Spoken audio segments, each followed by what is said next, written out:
Yes, I'm at Knott's Berry Farm, okay? This is the city where it all started. Buena Park! This is for you!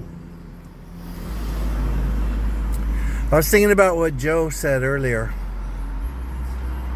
And he said he didn't believe that God knew what was happening with him.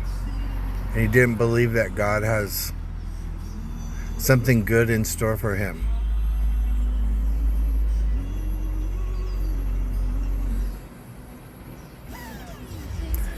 I definitely understand that way of thinking. And I've been there myself. That's when somebody told me to trust God. That's what I started doing. Every time I was tripping out, I would stop and say, trust God.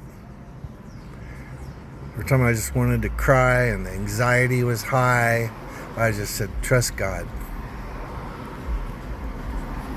And now I know without a shadow of a doubt that God knows exactly what He's doing. What He's doing is something so great. Well, for sure, I never could have imagined what He was going to do with me and how He was going to use my pain. See, me trying to understand what God is doing, it would be like an ant trying to understand the internet. And at the same time, there are a couple things I do know for sure. Number one, what God is doing in my life, in your life, and of the life of someone who believes, He's gonna do it in such a way that there will not be any doubt that it was Him who did it. It's gonna be a mind-blowing thing where you sort of gasp and your jaw drops and you're like, wow. And we call that a God thing. And God works in such a way that you can't take credit. And deep down, you can't say, I did that. That's why you hear all those athletes and all those people giving thanks to Jesus and thanking God. Because God did it in such a way that there was no doubt, that they were absolutely sure that it was God who did it. That's part one. Part two. And once again, I don't know what God's doing in my life. I don't know what God's doing in Joe's life or your life or George's life, or why all these people are digging in trash cans and living in tents behind bushes and struggling like that. And I get up close and I hold their hands, and their hands are just like claws. They're dry and they're black, and I look into their faces, and I'll tell you one thing, that Joe, man, he was giving me some big, beautiful smiles. Did you hear me when I saw him and I ran up to him? I was like, hey! And he kind of looked for a second, but he thought no one would be calling me. So I did it again, hey! And he looked. I was like, come here! Then he stopped. And when I got close enough, I said, you need a few bucks? He's like, yeah. By the way, I don't care what they do to the money. I don't think about that. I don't judge that. I'm just doing what God said, and I'm giving the least of these a drink of water as I'm doing it for Him. And I'm unwittingly serving angels. And I'm giving and helping and encouraging and comforting. Honestly, I don't know what they're doing, but if someone's an alcoholic and I give them $3 and they go buy a beer and it brings them some temporary comfort and joy, it's not for me to... I'm happy. I'm happy about that. I'm not going to get into that, because I was just talking to a girl who said, well, what What do they do with the money? That's not for me to say or judge. For me is to share the gospel. I just drove a girl from Hollywood and I shared the gospel. I told her that I'm a follower of Jesus. And she had more of a Buddhist tendency. And she was interested in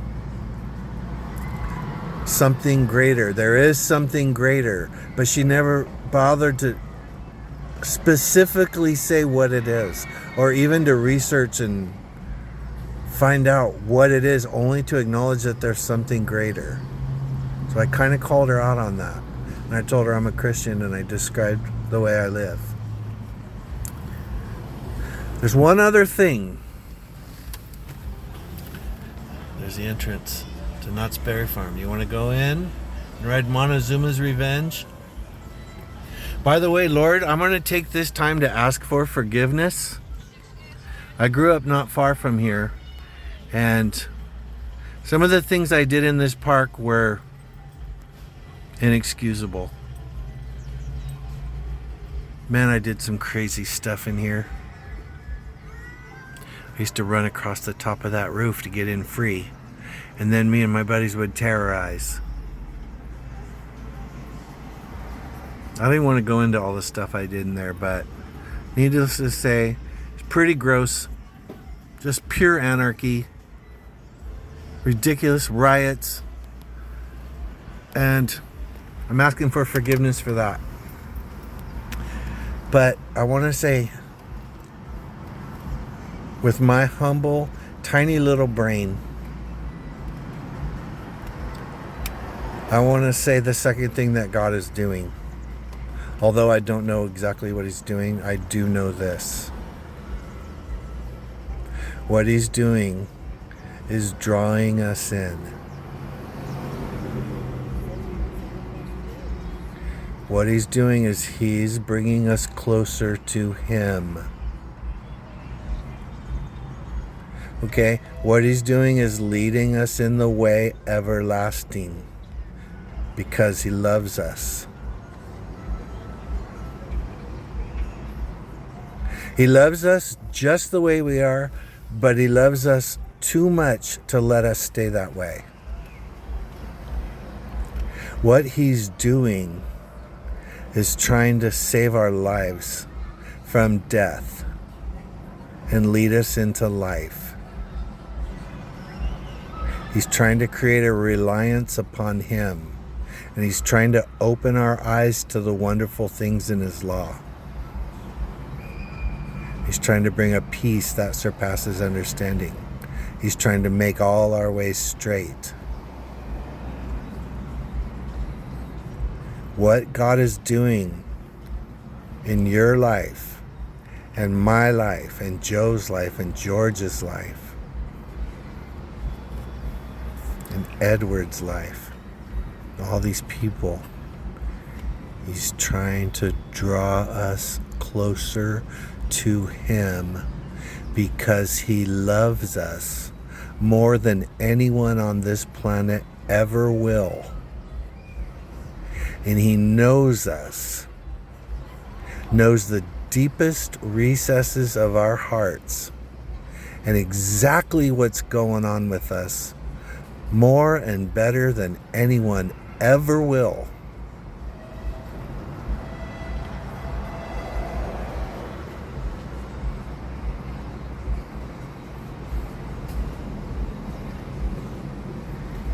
That's why he sent his son to save us.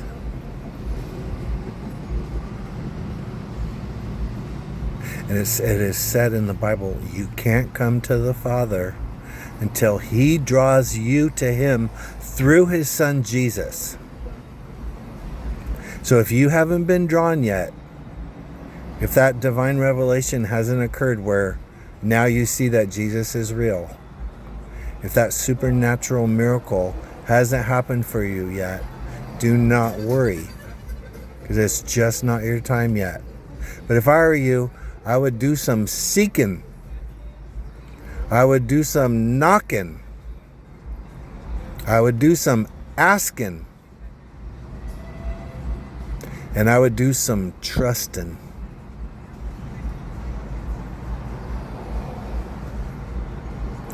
trust God.